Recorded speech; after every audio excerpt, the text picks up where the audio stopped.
The words didn't feel real, not when they were coming from his mouth, not when he was standing in the doorway of the very house I helped him buy, his face red, voice sharp, pointing toward the sidewalk like I was some intruder. "You're poisoning our marriage, get out!" I didn't speak. I couldn't. I just stood there, numb, one hand still resting on the back of the couch, like maybe if I held onto something steady enough, the world would stop spinning. Behind him, Tanya stood, arms crossed, that same smug tilt to her chin she always had when she knew she'd won. Her lips pressed together, but not in shock. No, she wasn't surprised. She was satisfied. I looked down. My overnight bag, already packed, sat neatly by the front door. So they had planned this. I hadn't even said a word yet, hadn't even shown him the reason I came. I took a breath, one of those deep, aching kinds that make your ribs hurt, and I picked up the bag. No one offered to help. No one stepped forward. Not my son, not the boy I carried through storms and scraped knees, through late-night fevers and broken hearts. "I raised you better than this," I said quietly as I turned. He didn't answer. The door closed behind me with a soft click. That was the worst part, maybe, that it wasn't slammed, that it was closed, gently, deliberately. I sat on the curb for a moment, unsure where to go next. The folder of papers still rested in my purse, the ones I had planned to show him, the ones that proved everything. But now, I wasn't sure if it even mattered. Because Ethan hadn't just chosen Tanya today. He had rehearsed this choice. He had prepared for this moment. And I had walked right into it, carrying every ounce of love a mother can hold, and not a single drop left for herself. He said I was poisoning his marriage, but the real venom had already sunk its fangs long before I knocked on that door. There wasn't a day in my life when Ethan wasn't at the center of it. When my husband died, Ethan was just 6 years old, too young to understand why his daddy wouldn't come home again, too young to carry the weight he eventually would. But I promised myself that day I would carry enough for the both of us. I worked 2 jobs, morning shifts at the diner and evening janitorial work at the local high school. I'd come home just in time to help him with homework, throw together a quick dinner, and tuck him in with whatever energy I had left. I remember his tiny hands clutching mine, whispering, "Don't let go." "I won't," I'd whisper back. "Never." He was bright, kind, sensitive. The kind of boy who hugged you tightly in public and didn't care what anyone thought. Teachers adored him. The neighbors always said he'd grow up into something special. And I believed them. I gave up everything so he could build a future.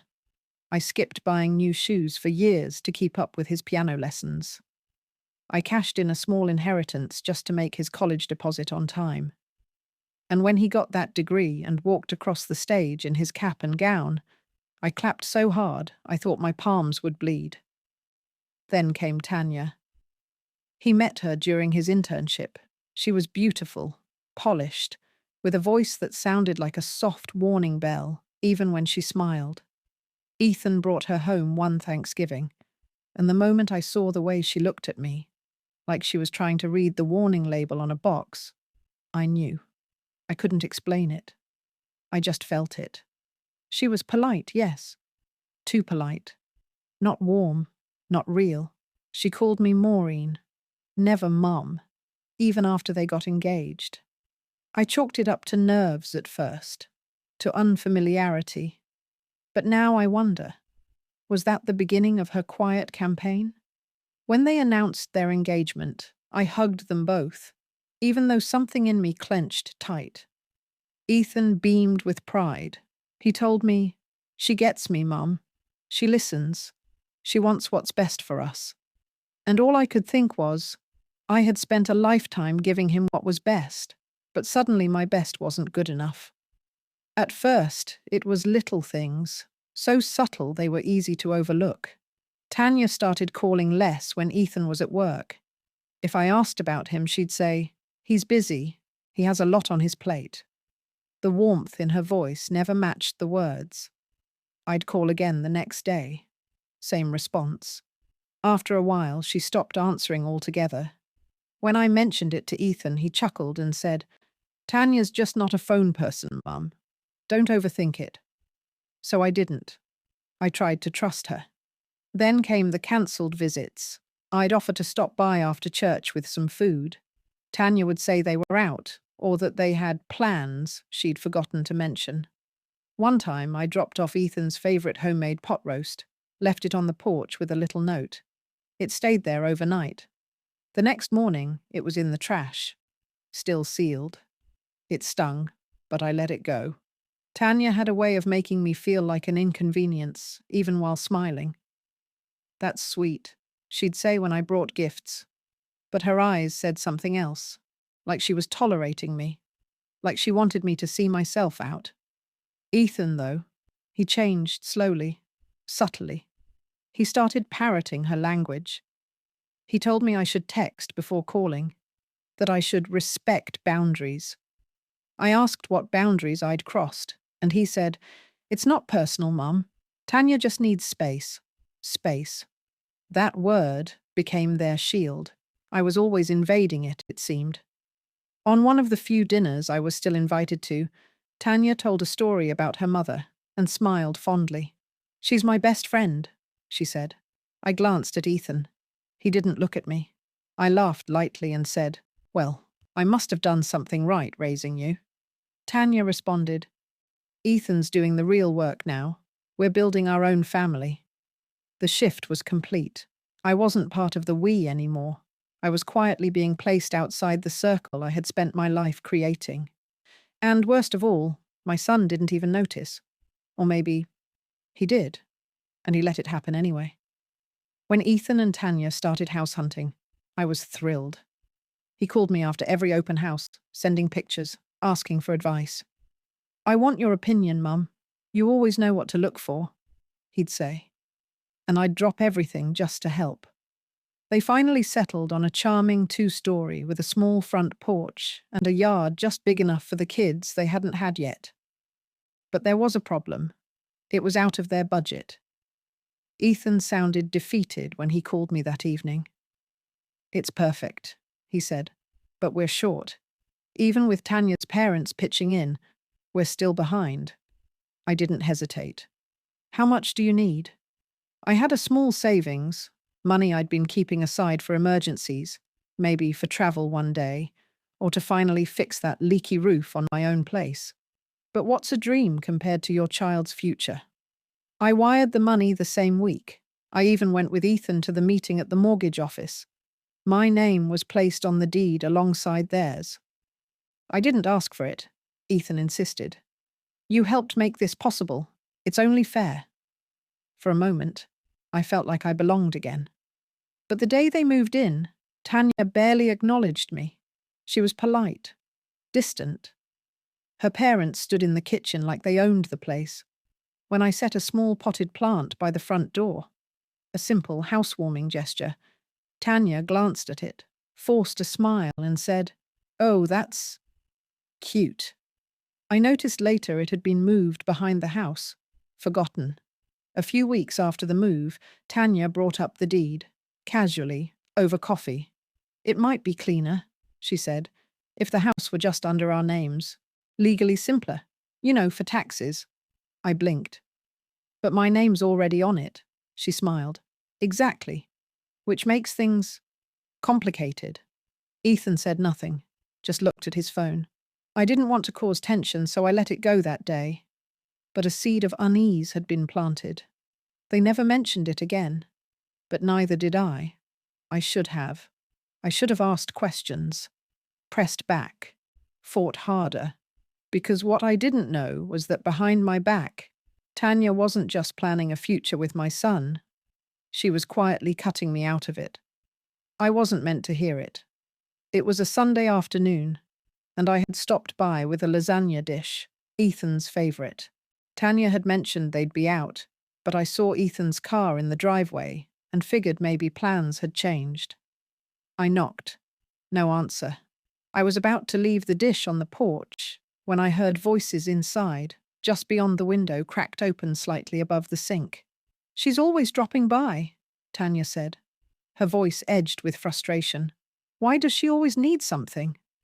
Ethan replied, "She's just being her. She doesn't mean anything by it." "No, Ethan. She drops off food. She wants to talk every other day. She hovers. She makes me feel like a guest in my own home." There was a silence. Then Tanya added, "It's exhausting. She doesn't respect boundaries." My heart dropped. I stepped back quietly, placed the lasagna on the porch with a note, no longer one of warmth, but of silence, and left before they could see me. I drove home with my knuckles white on the steering wheel. That night, I didn't call him. For the first time in years, I didn't text to say good night. I stayed quiet, and the silence became a habit. In the weeks that followed, I started noticing a shift in Ethan's tone too. One evening, when I called just to check in, he sighed heavily and said, "Mum, I love you, but not everything needs a phone call. Sometimes it's just too much, too much." That word clung to me. I was too much, too present, too loud, too motherly. Soon after, Tanya started hosting more family events, but her family, not mine. I was invited to fewer and fewer dinners. When I did attend, I was treated like someone they were obligated to tolerate. My words were met with polite smiles.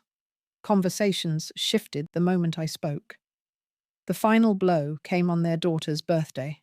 I arrived with a gift I had spent weeks knitting, a little cardigan in her favorite color. But when she opened it, she barely glanced at it before running to show Tanya's mother her new toy. Then I heard it. "Grandma, look!" She wasn't talking to me. She was talking to Tanya's mother. And for the first time in my life, I felt like a stranger in my own bloodline. That night, I sat alone at my kitchen table, cardigan still clutched in my lap, untouched by the child I once rocked to sleep when Tanya was recovering in the hospital. I stared at the folded yarn and wondered, when did I stop being seen? Not just seen, but respected, loved, heard. I didn't cry that night, not because it didn't hurt, but because the tears had dried somewhere between the birthday cake and the name Grandma, spoken for someone else. I began pulling back. I stopped calling unless it was necessary. I stopped dropping by, even if I baked something Ethan used to beg me to make. I told myself I was giving them space, but the truth? I was waiting to see if anyone would notice my absence. They didn't. Instead, Tanya filled the gaps I left behind. She sent Ethan thoughtful reminders, told him how tired he looked. "You've got too much on your plate, baby," I overheard her once whisper when I called, and she thought she had muted the phone. "Your mum doesn't understand how hard it is for us now." That us had a border, and I wasn't within it. Then Ethan started talking differently. "You always act like you know better. You bring tension when you visit. Tanya's uncomfortable when you question her decisions." At first I was confused. I had never raised my voice, never pushed, never interfered. But Tanya, she was good, clever, in a quiet, surgical way. She didn't lie outright. She reframed, planted ideas, made me look overbearing, manipulative, emotional. And Ethan, my sweet, intelligent boy, he was beginning to see me through her eyes, not as his mother, but as a threat. That was when I began documenting things. Not for revenge, not even for justice, but because some part of me still believed he'd see the truth, if I ever had to show it to him. I kept every message, every voicemail where Tanya asked me not to come, every email she sent regarding the house. I began collecting what I once ignored, because silence had become my strategy. But knowledge was becoming my armor. I didn't want a war, but I knew one was coming. It was a Wednesday afternoon, quiet, ordinary, unassuming. I was folding laundry when my old friend Margaret, who worked at the local county clerk's office, called me out of the blue. "Maureen," she said, her voice cautious.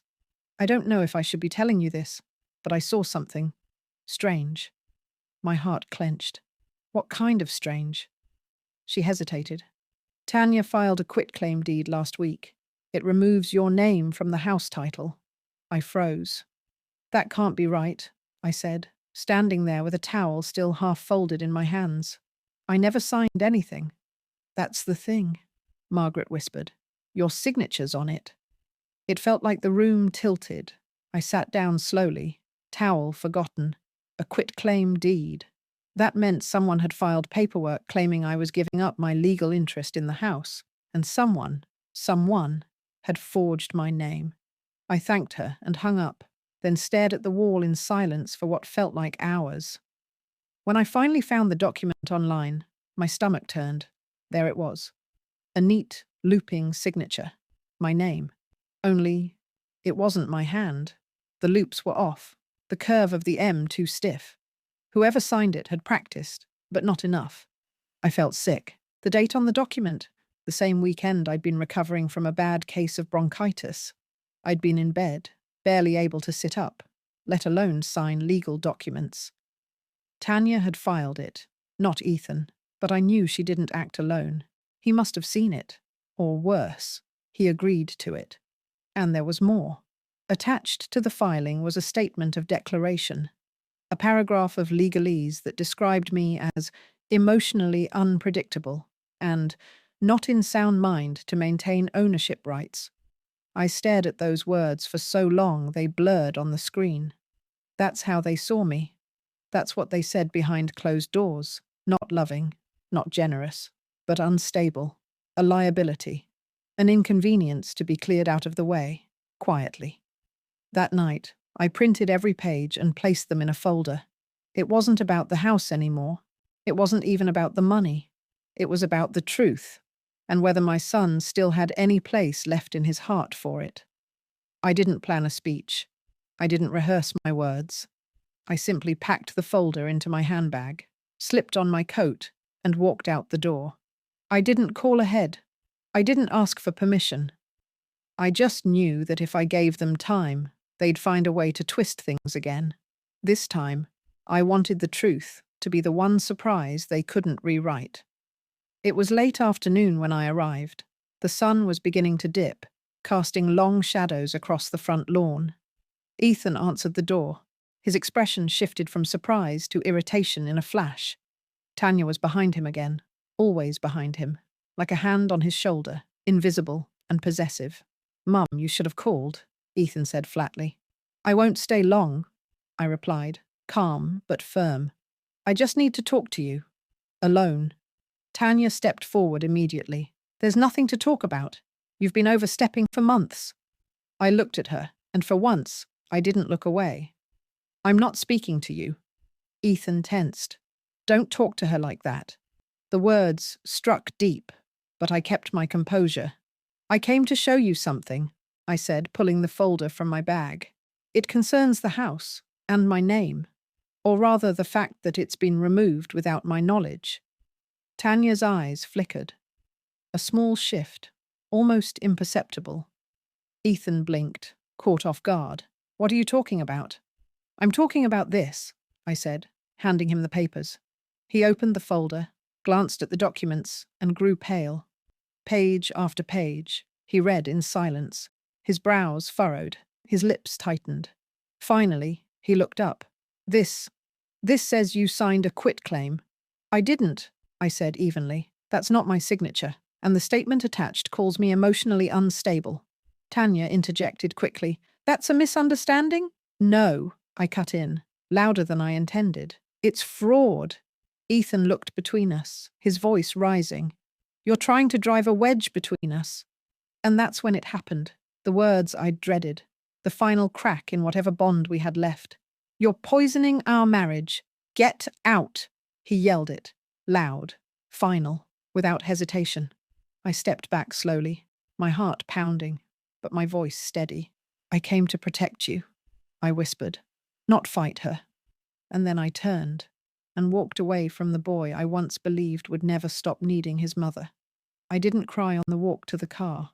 I didn't look back either, not even once. But my hands trembled when I placed the folder back into my purse, not because I was afraid, but because I knew. That moment at the door wasn't the beginning of the end. It was the end. Still, I wasn't done. That night, I made an appointment with a lawyer, not to sue, not yet, but to protect what was left, to understand what Tanya had done and how deep it went. The forgery alone was enough to press charges. But the lawyer, a soft-spoken woman named Delia, told me gently, "You don't have to swing the hammer yet, but you do need to hold it in your hand." She helped me file a notice of dispute on the deed, gathered the necessary evidence. The handwriting expert I'd hired confirmed it wasn't mine. We had everything. 2 weeks later, I mailed Ethan a packet, neatly organized, professionally bound. A summary of everything: the forged signature, the false declaration, the dates Tanya had filed, and a notarized affidavit of my mental and physical health from my doctor. I didn't include a letter. I let the papers speak for themselves. He didn't respond. But I know he read them, because 3 days later he showed up outside my door. His face looked like it had aged 5 years, hair disheveled, dark circles under his eyes, a man unraveling under the weight of his own choices. I opened the door but didn't invite him in. "Why?" was all he asked. "You tell me," I said. He started pacing. "She told me it was a technical issue, that you wanted off the deed, that it was your idea. She said you were tired and didn't want the responsibility anymore. She told me you were slipping." Did I look like I was slipping when I raised you? When I gave you every dollar I had for that house? He didn't answer. His shoulders sank. I stepped out onto the porch and handed him one final document. "Here, this is the last thing I'll give you. It's a cease and desist. You or Tanya so much as touch my name on another paper without consent. And the next thing you'll receive is a court summons." His voice cracked. "Mum," but it was too late. I wasn't asking for understanding anymore. I was demanding respect. He stood there, holding the papers like they were made of fire, burning through whatever illusions were left between us. I waited. For an apology. For tears. For even a flicker of the boy I once raised.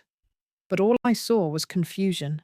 Shame, maybe, but too tangled in pride to reach me. "I didn't know," he whispered. "No," I said, voice quiet. "You chose not to know. There's a difference.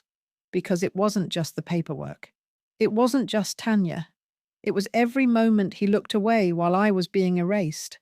Every time he watched her twist the truth and decided silence was easier than confrontation. "I need time to make this right," he said. I gave a small nod. "Take all the time you need.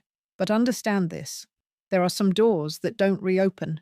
He started to cry, but I didn't move. I didn't comfort him. I didn't wrap him in my arms like I used to when he scraped his knee or woke up from a nightmare. Because now, he was someone else's boy. Someone who let another woman rewrite his history, erase his mother, and call it marriage. He left without another word. And I sat alone in my quiet house. No noise, no calls, no visitors. And for the first time in a long time, it didn't feel like loneliness. It felt like peace. I changed the locks on my front door. I updated my will. I removed his name from everything. Not out of spite, but for protection. Because love doesn't mean letting yourself be used. And motherhood doesn't mean sacrificing yourself over and over just to be handed back a silence you never earned. In the weeks that followed, I didn't hear from him. No calls, no texts, no Tanya. And that silence, it was no longer a wound. It was the sound of dignity, of finally choosing myself. It was nearly 4 months later when the phone finally rang. I didn't recognize the number at first, and for a moment I debated whether I should answer, but something in my chest tightened. An old instinct I hadn't yet learned how to silence. I picked up. "Mum?" His voice was thinner now, older, like life had worn down the edges I used to smooth for him. I didn't say anything. "Tanya's gone," he said after a long pause. "She left." I sat back in my chair, letting the words settle like dust. Not with triumph, not even relief. Just quiet understanding. I'd seen it coming. I'd known it would happen eventually. "She moved out 2 weeks ago," he continued. Took the kids, filed for divorce. Still, I didn't speak. I knew if I did, the dam might break, and I wasn't sure if I had the strength to gather all the pieces again. She said she didn't want to live with someone who let their mother come between them. He gave a sad, bitter laugh. Can you believe that? Yes, I could. Tanya was never building a marriage. She was building control, and the moment she didn't need Ethan to prove anything, she let it all burn. I'm sorry, he said, voice thick with something that might have been genuine now. I should have believed you. I should have asked more questions. You should have listened, I said quietly, not angry, not cruel, just true. I was scared to lose her, he confessed, but I lost you instead. I didn't tell him he hadn't lost me, because maybe in some ways he had, not entirely, not permanently, but something had cracked too deep to pretend it never happened. He asked if he could come see me, said he needed to apologize in person. I told him I was open to that. But I warned him, this house has new locks, not just on the door, on my heart too. So if you come here, come with truth, come with humility, come knowing that forgiveness isn't free. It's earned. He was silent. I understand, he said at last. I hung up gently, then sat there staring at the wall, wondering whether regret could ever build a bridge wide enough to carry two people back across the years of silence between them. He never did come that week. He sent flowers once, a card with no signature, just the word, always, and I left it in the mailbox. Let the rain take it. Because the truth is, some wounds don't bleed. They harden, quietly. And not every apology is meant to be received the way it was intended.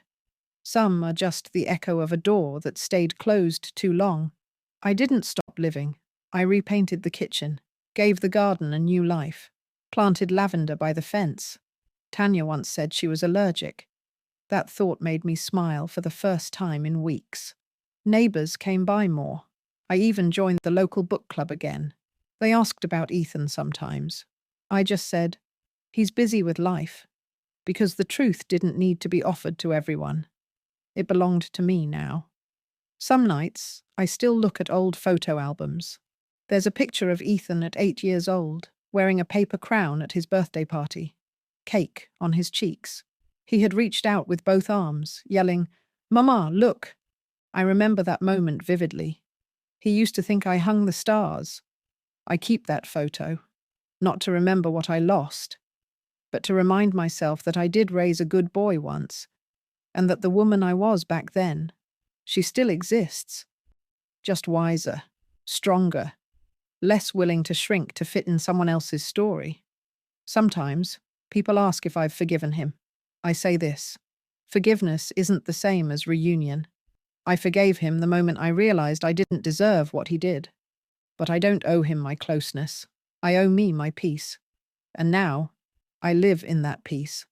Not because I walked away from my son, but because I finally walked toward myself. So when people say, he chose his wife over you, I just smile and say, I chose the truth over both of them, because in the end, I wasn't poison, I was the root. And even roots know when to stop growing, when the soil turns cold.